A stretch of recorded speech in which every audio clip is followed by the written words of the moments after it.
今天啊，我们来讲一讲四川宜宾八百哥的故事啊。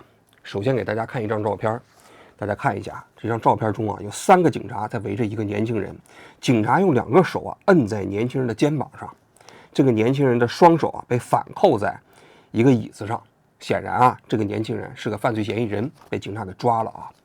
这个年轻人的表情啊特别值得注意啊，大家可以看一下，他的眼睛啊这直直的看着警察，没有一丝畏惧。一般人啊被警察抓起来之后肯定害怕呀，但是这个年轻人呢没有畏惧，相反，你看他的脖子啊梗得非常直，然后呢嘴呢还微张，好像还在跟警察争辩着什么。就这个年轻人的表情啊没有畏惧，有的是什么呢？有的是不服和愤怒。这个年轻人啊就是八百哥。这张照片啊拍摄于今年5月20号的下午。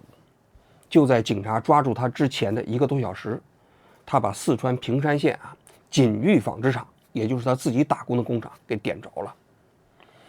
这场火灾损失非常大，大家想一想，纺织厂啊到处都是纺织材料啊，棉呀、布啊，这个纺织品啊，所以点着之后啊，火灾蔓延的非常快，扑灭也非常难。据说啊，当地出动了几10名消防员，足足花了10几个小时的时间才把这场大火消灭。这家工厂啊有1200名工友啊，你想想，整个工厂现在没了啊，这1200名工友啊现在也没法工作了。据说当地啊现在紧急启动啊，去救助，看这1200个工人呢到底应该怎么办啊？这个八百哥啊，当时啊不光点了这个工厂，据说点工厂的时候啊，他还把他们工厂里头一个姓雷的这个财务人员给捅伤了。还有人说他当时啊捅完这个姓雷的工友，也包括点完这个工厂之后，他也没跑，他就在现场点了一支烟，就坐在那个地方等着警察来抓他。那接下来的问题是啊，就是这个八百哥啊，为什么要把自己打工的工厂给点着了呢？为什么他要捅伤他们自己啊工厂里头姓雷的那个财务人员呢？5月22号这一天啊，当地有一些短视频的博主就在网上发视频，这个视频中间核心的有一个信息啊，就是说这八百哥啊，之所以去放火，是因为工厂欠了他800块钱的工资不给，他去到工厂去要，不但没有要到，还被打了一顿。于是这八百哥啊，一怒之下就把工厂给点了，点的过程中还把这财务人员给捅伤了嘛。其中有个短视频的博主啊，在这个短视频中间他还讲到，他说有人说这个八百哥是个英雄，他点亮了自己，照亮了底层打工人的心。这句话引起了很多人的共鸣，你想想嘛，因为多数打工人啊，对自己的老板肯定都是有一些意见的啊，但是谁敢去点自己老板的工厂呢？你要知道，纵火罪在我们国家可是重罪呀，起刑就是有期徒刑10年，高了的话判无期徒刑死刑啊，这可比贪污罪还重啊，所以你就知道纵火罪这个刑事责任是非常高的。所以一般人就是对自己的老板再不满，也不敢随便去纵火。但是八百哥人家纵火了，把老板的工厂给烧了，是吧？最后那个老板呢，我估计损失至少有1个亿。你不是欺负我们打工人吗？800块钱，瞧瞧不给人家，最后呢，人家让你损失8000万，双输。这个双输过程中间，对于很多底层打工人来讲，他觉得爽，所以很多人就给这个八百哥点赞啊。当地政府一看到这个信息之后，立刻雷厉风行啊，马上就抓了3个人，说这3个人造谣，说我们调查了啊，根本没有这回事儿，什么欠800块钱呀，这件事情不存在的。然后呢，就跟这3个人对他们进行了训诫，就跟李文亮一样进行了训诫，让这几个人呢写了这种承诺书，道了歉，拿着这个承诺书对着镜头在这说，然后呢还被罚了几百块钱，都老实了，不说话了啊。就在5月23号这一天，平山县的警方呢就公布了这八百哥到底为什么是点火烧了这个工厂啊。我觉得这个警情通报特别值得分析啊，我给大家慢慢来逐条来分析一下。他讲到啊，这八百哥呢实际上姓文，今年27岁，自幼因家境、辍学等原因较为悲观自闭，辍学后随父母外出或独自打工，今年春节回到兴文老家。就这个人呢不是平山县的，他是兴文县的。这兴文县呢跟平山县都属于四川的宜宾，都是一个市下面辖的2个县，但距离还挺远的啊。自幼因家境、辍学等原因较为悲观自闭，我觉得这是个病句。为什么是病句呢？家境是个名词啊，自幼因家境，家境什么？他家境咋的了？是因为他家境太富裕吗？他家太有钱了吗？肯定不是吧，肯定是因为自幼家境贫寒、贫困。但是这个贫困2个字，他为什么就不写呢？如果他家境富裕，你说他写不写？我估计他肯定写。但为什么家境贫困他就不写呢？我猜啊，这警察就是不愿意写这贫困2字，不愿意让人对这个纵火犯产生同情。你想想，他如果是家境贫困，然后去放火，是不是人就觉得这个人年轻人走投无路了？紧接着辍学等原因，好了，他几岁辍的学呀？这个人27岁，那应该是出生在1998年，他上学的时间应该是2005年。2005年的时候，我们国家早就免除了学生上学的学杂费，也就是说上学不要1分钱了。但是这个人竟然没有上学，辍学。我相信他辍学一定是在义务教育阶段，肯定不是高中以后辍学的，高中以后就不叫辍学了，对不对？那他上了2年级啊，还是上了5年级啊？没讲。那么按照义务教育法，他当时辍学的话，当地政府有没有起到责任呢？起没起到作用啊？有没有承担起责任呢？不知道，这些信息都语焉不详，不讲，看到了吗？然后呢，他说，你看，因为家境、辍学等原因，较为悲观自闭。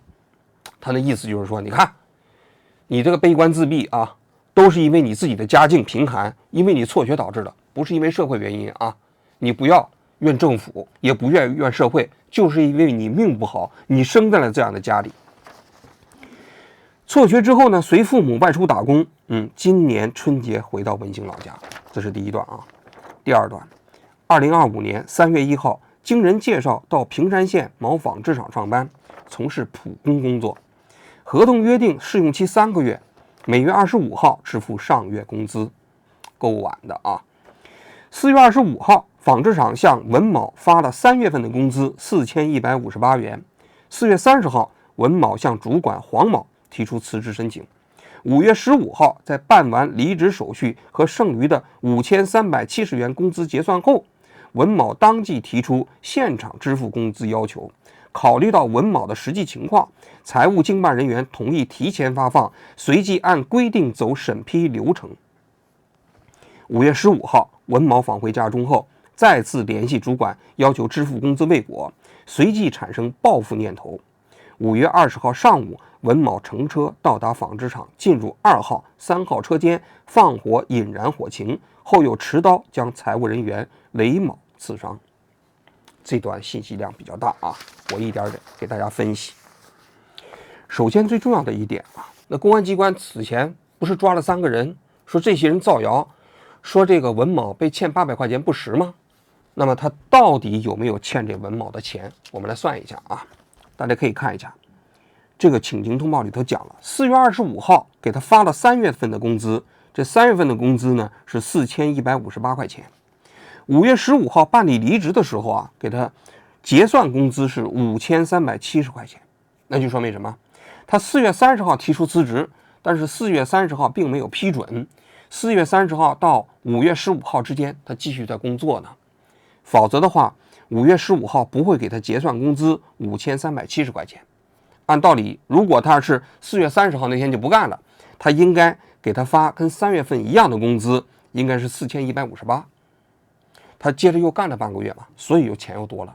但是又干了半个月就不对了啊，这钱啊，假如说他干到了5月15号那一天，那么1个半月的工资，我们算了一下，他应该是6237块钱。6237块钱跟这个5370块钱也对不上啊。你用这个6237块钱减上5370块钱，恰好是867，不就是800块钱吗？所以网上说工厂欠了文某800块钱，这好像有依据啊。当然了啊，这里的细节我们并不清楚。比如说这文某啊，从4月30号到5月15号这一天啊，到底干了几天，我们不知道。有没有加班，我们也不知道。比如说5月15号这一天他干没干，我们也不知道，就这细节啊。但是至少从现在所呈现的这个信息来讲，假如说他一直干到了5月15号，他就是被扣了800块钱啊，那不就说明人家是叫800哥没错啊。第二个方面，大家注意啊，他5月15号这天提出辞职，当天给他结算工资是5370块钱，但是这5370块钱并没有让他拿走，这家工厂发工资的日子是每个月的25号，还有10天。这小文呢已经辞职了，人家就要求把这5370块钱都拿走。你看这个警情通报里头讲了，现场的财务人员也同意了，考虑到的实际情况，说是向主管申请流程啊。这里我要首先给大家补充一个信息啊，按照中国的法律规定，如果一个人要离职的话啊，这个工厂也包括你被离职的公司，应该当场结算工资让人拿走。为什么呢？你想想，小文他们家是文山县的，你现在这个工厂在平山县，这2个地方挺老远的，我猜啊，他们的工资可能都是发现金，并不是打到卡里啊。那你到25号再发工资，你让人再从文山县为了这笔钱再跑到你平山县来，这多麻烦呐！你给人家造成多大的各种各样的问题啊！所以法律就规定，你让人走，人家辞职走，当场你就把钱给他。这里头讲到，这财务人员说同意让他当场走，但是要走流程，那我就不明白了。这小文是在4月30号那一天就提出辞职了，5月15号这一天办的离职手续啊，你有半个月的时间走流程，你为什么不走？你为什么到5月15号这一天，人家已经办了辞职手续，你才开始走流程？那这显然是不合理啊！至少你也没有尊重法律的规定啊！你就是让人5月25号再来取，那你方便了企业，你在5月25号发工资的那一天，但是对小文呢，那显然是不公平的。所以我觉得这一段的解释啊，很多网友就讲了，这可不是拖欠800块啊！此前我们还以为拖欠800块，这是拖欠5370块钱呢。企业的责任更大了，而且这法律明确有规定，你离职的时候就应该给人结算进工资。第3点啊，大家注意到没有？这小文呢，在5月15号这一天啊，他回到了文山县，他还跟他们这公司财务主管啊联系了一下，还是要工资。结果这个财务主管呢没同意。没同意说明什么？我觉得有2种可能。第一种可能就是那个现场财务人员啊，说是走流程往上报了，但是上级主管就没同意，说这个钱就是25号发，你就让他等10天。另外一种呢，就是说啊，他当时走流程的过程中，咱也不知道他联系的是这个财务人员还是财务的主管啊。他说那是走流程还没走完呢，你只能等，等来等去，那一直等到5月20号，这小文就没有办法了，他就想要报复了啊。这一天他又重新来到了这平山县他自己打工的工厂，走到了2号和3号车间放火，引发了一场悲剧。紧接着我们接着看啊，警情通报又讲了，他是犯罪嫌疑人文某于案发时被当场控制，据其供述，辞职是因为产生轻生厌世的情绪，急于拿到工资给母亲后自杀了结，因自身愿望未得到及时的满足，遂产生破罐子破摔的念头，用报复企业的方式自我了结。这段话讲的更加不合适。我想问的是啊，这警察说辞职是因为产生轻生厌世的情绪，急于拿到工资给母亲后自杀了结。那我想问的是，他这个厌世情绪是什么时候产生的？是到这家企业打工之前产生的，还是到这家企业之后打工之后产生的？如果到这家企业打工之前产生的，我就有点不太理解了。一个人都不想活了，为什么还跑到另外一家工厂去打工呢？对吧？那纺织厂啊，那工作非常枯燥，工作环境也不是特别好，一个都不想活的人到那地方去打工挣钱。那假如说他是到了这个企业之后才产生的厌世情绪啊，那是不是跟这企业的环境有关呢？他跟企业之间有没有发生什么矛盾呢？企业的主管跟他之间有没有什么这个管理方面的问题呢？通通都没有讲。他现在把这个小文去放火的原因单纯的全部归结于他个人的悲观厌世的情绪。后面那句话说的就更不合适了，说急于拿到工资给母亲后自杀了结。什么叫急于拿到工资？这法律就是规定这工资不就是他的吗？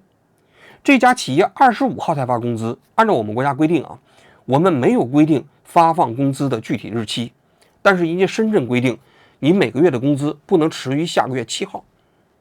大多数企业应该说都是在15号之前发工资，你25号发工资，相当于已经差不多晚了1个月了，3月1号就给你干活，到下个月25号才拿到钱，这中间差不多将近2个月才能拿到钱。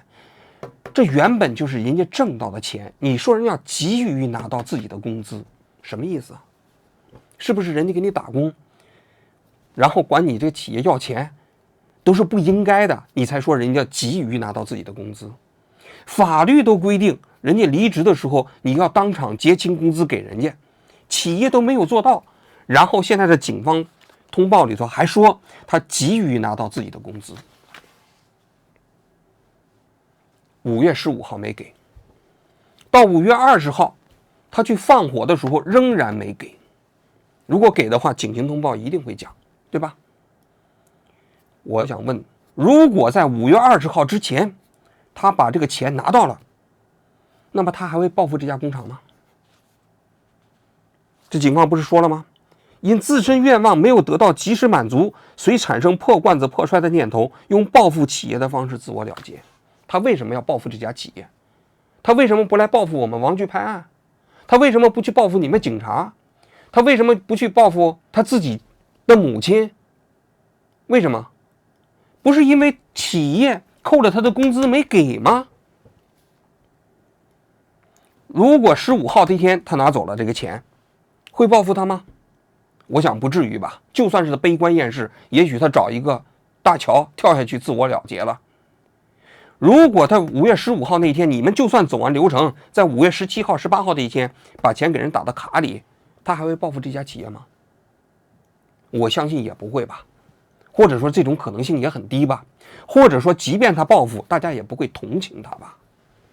可现在呢，他到5月20号把这家工厂点着了，他也没拿到属于他自己的工资，然后警方说他急于拿到自己的工资，然后愿望没有得到及时满足，遂产生破罐子破摔的念头，用报复企业的方式自我了结。这是什么立场啊？说句心里话啊，这个案子由于没有媒体的充分报道，我们也不知道太详细的细节，但我觉得警方的这种信息通报的立场让人看了心寒，也让人看了很多人呢更加的去同情这个八百哥。由这个案子啊，我想起来啊，我当年在新闻调查采访过的一个案例，那个节目叫《沉淀的伤痛》。这沉淀的伤痛啊，当年就是在潮汕那个地方有个沉淀镇，这个沉淀镇呢，它是专门生产文胸的，全中国60%的文胸都是这个沉淀这一个镇生产的。在沉淀里头，大街小巷布满了那种大型的，也有小型的作坊式的企业啊。我们采访的这个故事呢，就是有一个叫刘双云的，他在这家工厂打工，他的工种呢就是在那个海绵垫上固定成型。结果有一天呢，那老板就说这个加工的这个成型的这个海绵垫就少了1000多个，那老板就让他赔钱，赔多少钱呢？要赔500块钱。他有没有讲他当时为什么把那个数字搞错了？有讲过，因为他里面换了好几个财产，因为他们记那些是裁整残的话，就是记整数嘛，就是这一层裁到多少，就是开个单就照这张单上。他有说过，然后换了几个财产，哪里还搞得清楚是不是？厂门口都有监控的，进出都是从那里进出的。他拿1000多件，那不是小数啊，那么多东西，应该拿不出去。这刘双云就觉得冤呢，因为他每次去领这个海绵垫的时候，那技工员都给他记上了。他说他记多少呢，就领多少。如果要是错的话，也是这个技工员的错。结果老板不听啊，就要罚他钱，要罚多少钱呢？要扣他500块。这500块钱呢，对刘双云这个大钱，他一个月的工资只有2800块钱。那你想500块钱就蛮大的一笔钱，他就不干，他就要辞职。辞职呢，老板还是要扣他钱呢。这刘双云就在那一年的12月2号这一天，就到当地的镇的劳动保障所去投诉，他就把这个情况讲了。那既然是公诉纠纷，就是我们一般情况下，我们就是先引导他到村里治保会，就是帮忙调解。这个劳动保障所呢就说这事儿啊，你先去找你们村里，村里头每个村呢都有关于这个劳动保障的调解员。这刘江云呢就找到他们村里头那个调解员，这调解员就跟他一起到了工厂，找这个老板去协调。最后在那里调解，老板说要扣500，我说不行，这个是技工员的事，不是刘湘云的事。那你为什么觉得是技工员的事儿，不是刘双云的事儿呢？我说人家报下来的账，你既然技工员是你派过去的，老板派过去的，你相信技工员记了，你记多少就要还多少，因为没有点数的话是那个技工员的责任。协调的结果，人家那个调解员就说了啊，他说这个事情肯定是技工员的错，不能扣他的钱。当场已经表示了，说好了就走了。结果没想到啊，第二天这刘江云下午的时候就把这工厂给点了。他那工厂啊是一个家庭作坊式的，1楼是仓库，2楼呢是老板的夫妻2个的住处，3楼4楼是工厂的车间。这工厂啊那天点着之后啊，也是这种纺织厂嘛，也是这种文胸厂嘛，全是布料嘛，很快火势就蔓延上去了。当天那工厂里头一共有27个人，其中有10几个从2楼就翻窗户跑掉了，剩下14个人在那里面全都烧死了。其中有个4姐妹，最小的12岁，最大的17岁，在这场火灾中间全部罹难。这刘双云啊，当天就被抓住了。抓住了警察，还让他搞了一个记者招待会啊，他不服啊，他就说啊，他当时跟他的老板之间的冲突啊，没人管。12月3号那天，那个村里的调解员走了之后，他给这个老板发了一个短信，短信就是说，就是上面写的，我就是说，老板你好，你躲得了一时，躲不了一世，你这样走，我会从你老婆儿子动手，恭你好运。那你发这个短信的时候，你也是什么样心情？心情也是想恐吓他，吓他，是不是？然后他就过2分钟，他就也回了一条信息给我，他说你是吓唬我吗？我好怕啊。然后呢？然后他就没有联系。言下之意就是说，你一个打工的，你还能怎么着？后来我们去调查的时候发现什么呢？就是这家工厂的村委会的主任，去了这个工厂，这工厂的老板给了他1包中华烟，于是就不管了。本来那调解员已经说好的事情就变卦了。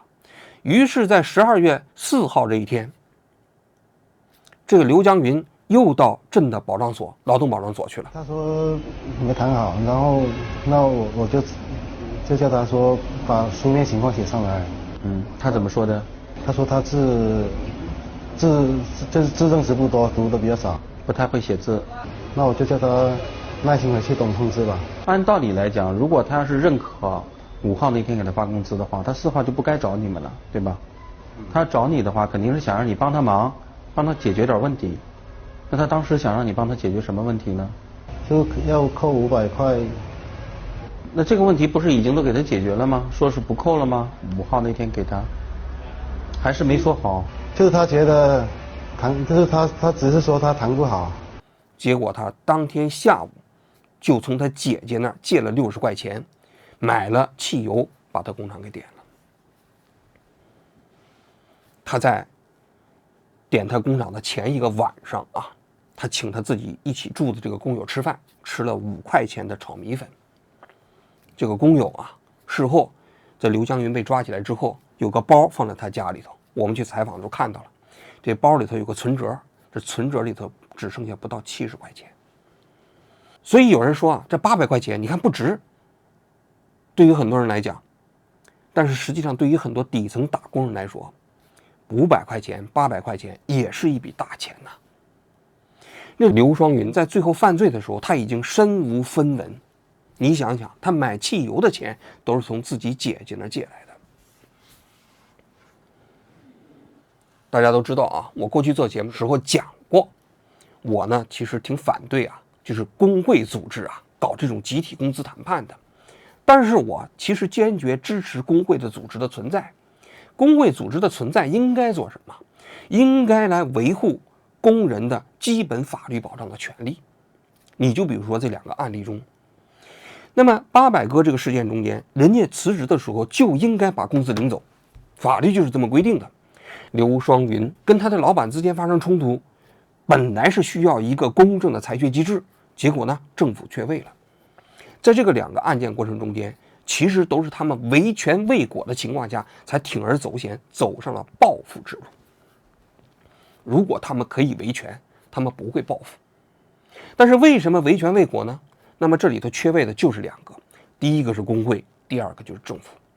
这些工会组织，假如说在企业里头有能够真正发挥作用，像八百哥当时辞职的时候，他工厂没有给人钱，工会的领导人就应该跟着企业讲，你不能啊，你这个5月15号这天人就辞职了，你当天就让人把这5300块钱拿走啊，你不拿走不行，这就是属于侵犯工人的基本权益，工会就应该做这件事情。这第一。第二，政府在这里头也明显缺位。你制定了一个工资支付管理条例，你规定了这个工人辞职的时候，就必须的能够领走工资，但企业不执行，那你政府就有义务来维护这个法律的尊严呢。可是现实中间呢，当企业违规违法的时候，政府缺位了，不见了，甚至他就会站在企业这一边，因为劳工的权益被侵犯，政府不在意，但是这些企业他们会当着大爷，因为这企业是当地的一个利税大户，甚至包括很多企业的工作人员就觉得这些劳工，说实在的，他们的权益本身也不那么值得去维护，他们不被尊重。就我采访的沉淀的伤痛那期节目里头，你就看那些政府的工作人员，当看到这些劳工去找他们的时候，他真的去发自内心的是觉得这些劳工的权益是政府应当维护的责任和义务吗？并没有啊，他们是能推就推呀，一包中华烟就把这工人的权益给出卖了。但最后的结果是什么呢？这最后的结果就导致了一个双输的局面。八百哥因为被拖欠了工资，800块钱也好，5000块钱也好，最后他把工厂给点了。这工厂点完了之后啊，我估计损失至少得上亿，1000多名工人现在暂时没法工作了。这企业那原材料损失就不说了，这工厂也没了，重修重建可能至少得花大半年的时间。那当时沉淀的伤痛里头那个刘江云也是如此啊，他把工厂点了，烧死了14个人。他因为自己被欠了500块钱，有14个跟他朝夕相处的工友死在了这个火灾中。所以他听到这个消息之后，他自己也特别难过。后来他被判处了死刑，他自己都没有上诉，他说他罪有应得。这不是双输吗？也包括那个企业的老板，在我们去采访的时候也被公安机关给抓起来了。那如何避免这种双输的局面？在我看来，就是要想办法把从维权到报复这样的一个社会解决的问题的途径给它斩断，就是让工人在面对维权的时候，要么有工会，要么有政府组织能够帮他来提供现实的、及时的、廉价的这个救济途径。否则，当工人的这种不满的情绪积累到一定程度，或者说每个人的耐受程度不同，有些人可能遇到这种情况忍就忍了，但是遇到不愿意忍的，就会爆发我们今天看到的这个局面。你说800哥是英雄吗？我觉得这肯定是不对，因为采用报复社会的方式去维护权利肯定是不对的。但是形成800哥也包括刘双云这种现象，其实是有社会原因的。如果这个社会原因不解决的话，从城店到我们的宜宾，这种所谓的双输的局面可能还会继续上演。这恐怕是我们所有人都不愿意见到的社会现实。所以一个健康的社会应该能够从这些悲剧中间吸取教训，而不是反复上演类似的悲剧。好了，我今天就讲到这里，谢谢各位。